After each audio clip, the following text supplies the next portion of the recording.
안녕하세요. 요길입니다. 반갑습니다. 오늘 소개해드릴 책은 이러다 잘 될지 몰라 니은 서점이라는 제목을 가지고 있고요. 노명우 교수가 썼습니다. 아주대학교 사회학과 교수시죠. 노명우 씨.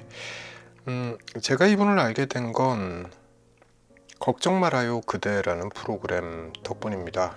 김재동 씨가 예전에 진행하던 프로그램이죠. 이 프로그램에 노명우 씨가 한동안 고정 패널로 출연했었습니다.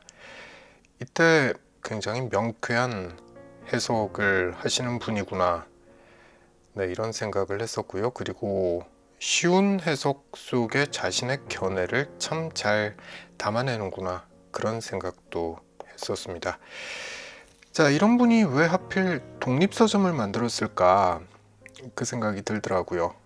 사실 그렇잖아요. 교수라는 직업을 가지고 있는 사람들, 사회적으로 어느 정도 이제 인정을 받고 살고 있는 분들입니다. 사회적인 위치가 확고해진 분들이라는 거죠. 이런 분들은 지금 하는 것처럼 강의하고 책 쓰고 또는 방송 출연하면서 그냥 살아가면 되는 거예요. 근데 왜 하필 독립서점을 만들었냐라는 거죠. 다들 경영난 때문에 힘들어 한다라는 게 잘 알려진 이 독립서점을 왜 하필 대학 교수가 만들 생각을 했느냐. 네, 이게 이 책을 읽으면서 제가 내내 가졌던 의문이었습니다.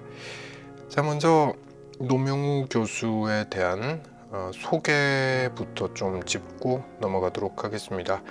노명우 교수는 자신을 대학 교수라는 호칭보다는 사회학자라고 불러주길 원한다고 해요. 왜냐하면 대학 교수는 캠퍼스에 갇혀 있는 사람이다라는 생각을 가지고 계신 거죠.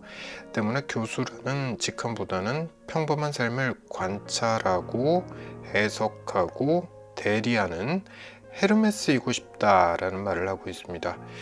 헤르메스가 뭐냐? 네, 이건 좀 더 살펴볼게요. 헤르메스는 그리스 신화에 나오는 신인데요. 신들의 사자이고 메시지를 전달하는 신이다. 이렇게 되어 있습니다. 특징이 다양한 신들과 인간 사이에서 소통의 역할을 하는 존재라는 거예요. 다시 말하자면 노명우 교수는 사회적 메시지를 해석하고 전달하는 중재자 역할을 수행하겠다는 의지의 표명으로 자신을 헤르메스라고 불러주길 원한다. 이렇게 말할 수 있는 거죠. 자, 이번엔 니은 서점에 대해서도 좀 살펴보겠습니다. 니은 서점은 2018년 9월 달에 서울 은평구 연신내에 있는 어느 뒷골목에 위치한 가게에 문을 열었습니다. 동네 주민들 상대로 하는 서점인데, 동네 서점인데 특징이 주 5일 근무를 합니다. 그리고 주 28시간 노동밖에 하질 않습니다. 다시 말해서 하루 근무 시간이 5 내지 6시간밖에 안 되는 서점인 거죠. 때문에 미래를 앞당겨서 실현하는 독립서점이다. 네, 이런 설명을 달아놓고 있습니다. 특징이 몇 가지가 더 있습니다. 이 서점엔 북텐더가 있다는 거예요. 술집에 바텐더가 있는 것처럼 북텐더가 있다라는 건데, 북텐더가 무슨 일을 하는지는 추측이 가능하죠. 좋은 책을 발굴하고 소개하는 역할을 하는 사람을 북텐더라고 이 서점에서는 부르고 있습니다. 또 이 서점에서는 하이엔드 북토크가 시그니처다라고 말하고 있는데요. 북토크는 저자와 독자가 만나서 대화를 나누는 행사를 뜻할 테고, 하이엔드는 거창해 보이는데 딴 뜻은 아닙니다. 고품격 이 정도가 될 거예요. 그리고 이 서점에는 공공연한 비밀이 하나 있다라고 말하고 있습니다. 니은 서점에는 베스트셀러를 팔지 않는다라는 거예요. 베스트셀러 코너가 따로 없다라는 말로 해석이 되죠. 왜냐하면 니은 서점 서가의 책 하나하나가 모두 다 베스트셀러이기 때문에 그렇다라고 말하고 있습니다. 진짜 이런 마인드를 갖고 있는 서점이라면 사랑하지 않을 수가 없겠죠. 이게 니은 서점 전경인데요. 이분이 저자시고요. 사람 사이즈가 이 정도 되는데 서점 사이즈가 딱 이만큼입니다. 그러니까 이 서점의 크기가 대략 짐작이 되시죠? 니은 서점이라고 부르고 있는데 왜 하필 니은이냐? 이건 노명우 교수의 노씨. 네, 여기선 니은을 따온 거라고 합니다. 노씨내에서 니은을 따와서 니은 서점이라고 부른다. 이렇게 보면 될 것 같아요. 자, 이제 책 내용을 좀 살펴보죠. 서점을 시작하게 된 계기는 이거예요. 조의금이 남았네. 이거예요. 조의금이 남았다. 아버지와 어머니가 돌아가시고 나서 조의금이 남았다는 거예요. 가장 잘 어울리는 방식으로 이 조의금을 써야 한다라고 생각을 했다는 거죠. 근데 돈이 많지는 않았던 겁니다. 돈이 좀 많았다면 장학기금을 만들었을 텐데 그러기에는 부족했다는 거죠. 그래서 서점을 만들기로 결심했다고 말하고 있고요. 그럼 왜 하필 서점이냐? 여기에 대해서 좀 더 설명을 해보죠. 저자는 이렇게 말합니다. 서점은 부모님 세대의 한계를 뛰어넘고 그 자녀 세대의 성과를 공유하고 조카 세대의 아쉬움을 달랠 수 있는 공간이다. 이렇게 말하고 있습니다. 여기서 부모님은 저자의 부모님 세대 말하는 거고요. 자녀 세대라는 건 본인 세대를 말하는 거죠. 노명우 교수 본인 세대의 성과를 공유하겠다라는 거예요. 그리고 조카 세대, 노명우 교수의 조카 세대의 아쉬움을 달랠 수 있는 공간이 서점이라고 생각했다라는 겁니다. 좀 더 자세히 살펴보죠. 지금 우리가 살고 있는 한국 사회 3대가 갖고 있는 풍경이 있다는 거예요. 아버지 세대, 본인 세대, 그리고 조카 세대, 이렇게 3대가 함께 살고 있는데 이 한국 사회에 풍경이 있다는 거죠. 특징적인 풍경이 있다는 겁니다. 그게 뭐냐면 1세대, 아버지 세대의 경우에는 교육받을 기회가 없었다는 거죠. 책과는 거리가 먼 삶을 사셨습니다. 우리 아버지 세대가 다 그렇죠.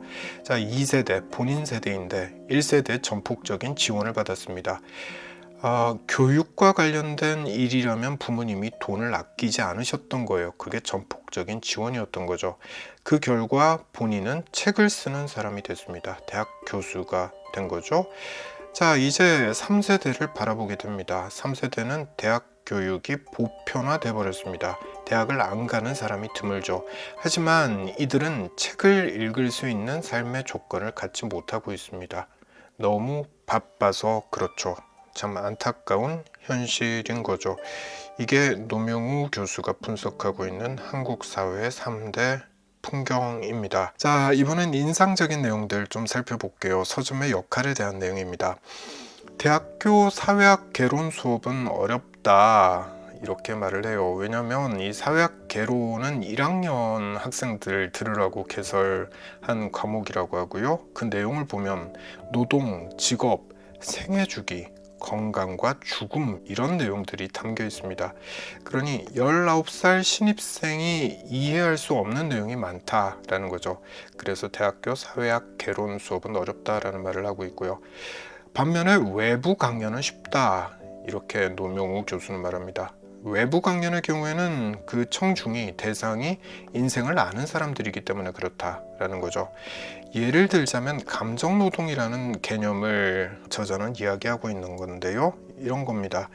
감정노동은 학생들의 경우에는 잘 이해하지 못하기 때문에 긴 설명이 필요하다는 거죠. 이게 무엇이다. 예를 들자면 이런 직업에 종사하는 사람들이 감정노동이 심하다. 이런 설명을 해야 된다는 거예요. 그렇지만 어른들에겐 질문 하나만 하면 개념 설명이 끝나버린다는 거예요. 그 질문이 뭐냐? 가고 싶지 않았던 노래방에서 마이크 들고 노래를 불러본 경험 있으시죠? 네, 이 질문 하나 하면 많은 사람들이 해봤던 경험이기 때문에 고개를 끄덕끄덕하게 된다는 겁니다. 그 별로 가고 싶지 않은 노래방에서 직장 상사 눈치 보면서 노래를 한 곡 해야 할 때 그때 느끼는 힘듦, 괴로움, 네, 그게 바로 감정 노동이다 라는 거죠. 이걸 사람들은, 어른들은 다 안다 라는 거죠. 서점의 역할이 이 대목에서 나옵니다. 사회생활을 하면서 강의실에서 배웠던 내용을 이제야 이해했다. 졸업하고 나서 이해했다라는 제자가 있었다는 거예요. 그러니까 강의실에 있었던 제자와 졸업 이후에 사회생활을 하고 있는 제자, 같은 사람인데 시간 차이가 존재할 뿐이죠. 나이가 들었을 뿐입니다. 근데 내용을 이젠 이해하고 있잖아요. 그 차이를 어떻게 메꿀 수 있을까? 이 고민을 저자는 하고 있습니다. 그리고 그 답으로 서점의 역할을 제시하고 있다. 이렇게 말할 수 있겠어요. 저자는 이렇게 말합니다. 저의 서점은 대학과 사회를 잇는 공간이 되면 좋겠다고 생각했습니다. 그래서 사회학이라는 학문이 사회로부터 고립되지 않는 공간, 사회에 대한 이해를 필요로 하는 생활인이 자신의 궁금증을 풀어낼 수 있는 공간이어야 한다고 생각했습니다. 네, 이렇게 이야기하고 있습니다. 니은 서점이 그래서 하는 일이 뭐냐? 앞서 잠깐 언급했던 단어들이 나오죠. 좋은 책을 발굴하고 소개하는 겁니다. 북텐더의 역할이죠. 또 작가와 독자의 만남을 주선하는 겁니다. 하이엔드 북토크가 되겠죠. 이를 통해서 대학과 사회를 잇는 공간으로 니은 서점은 자리매김하고 싶다라는 말을 하고 있습니다. 앞서 했던 질문입니다. 교수가 왜 독립서점을 만들었을까라는 질문을 했었는데요. 이렇게 말하면 되겠습니다. 니은 서점은 노명우 교수에게 필드 스터디의 공간이다. 노명우 교수는 사회학과 교수죠. 사회학의 연구 방법 중에 하나가 바로 필드 스터디입니다. 사회에 직접 뛰어들어가서 경험하면서 그 사회를 연구하는 거죠. 책상에 앉아서 하는 연구와는 질적으로 차이가 납니다. 그게 바로 필드 스터디인 거예요. 이 필드 스터디 공간이 바로 노명우 교수에겐 니은 서점이다 라고 말할 수 있겠습니다. 경향신문 인터뷰 2020년 9월 20일자 경향신문 인터뷰였는데 노명우 교수는 이렇게 말하고 있습니다. 사회학은 사회를 연구하는 학문이기 때문에 현장이 없으면 물 없는 물고기나 마찬가지다. 시민들과 만나는 서점이라는 공간에서 오늘 한국 사회에 사는 사람들이 무엇에 관심을 가지고 고민하는지 바라볼 수 있다. 네, 이런 말을 하고 있습니다. 이쯤 되면 노명우 교수가 원하는 바가 무엇인지 확실해지죠. 니은 서점을 교수가 만들었습니다. 그리고 자신이 마스터 북텐더라는 직함을 가지고 일하고 있습니다. 따라서 이렇게 말할 수 있겠죠. 니은 서점 북텐더는 노명우 교수에게 헤르메스의 다른 이름이다. 이렇게 말할 수 있을 겁니다. 노명우 교수는 이 니은 서점을 통해서 사회학과 사람들의 메신저 역할을 하고 싶어 한다. 네, 그렇게 정리할 수 있을 것 같습니다. 자, 오늘은 여기까지입니다. 저는 다음에 다른 책 들고 다시 찾아오겠습니다.